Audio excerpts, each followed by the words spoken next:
كشف المدير العام للصندوق الوطني للتقاعد جعفر عبدلي عن تفاصيل الزيادات في المعاشات ومنحة التقاعد التي أقرها رئيس الجمهورية عبد المجيد تبون.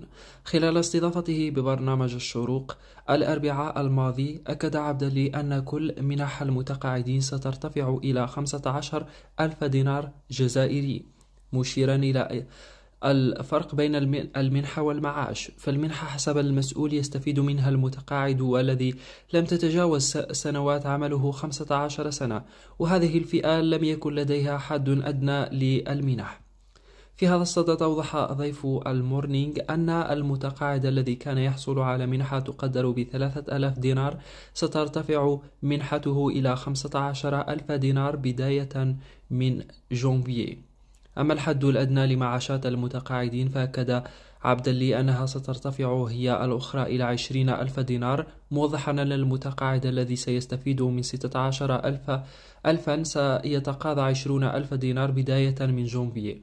وستمس الزيادات معاشات المتقاعدين الذين يتقاضون ما بين 20,000 دينار إلى 50,000 دينار، حيث ستتراوح قيمة الزيادة ما بين 2,000 إلى 4,000 دينار جزائري، وستدخل حيز التنفيذ بداية من شهر مارس المقبل وبأثر رجعي حسب ما أكده عبدلي.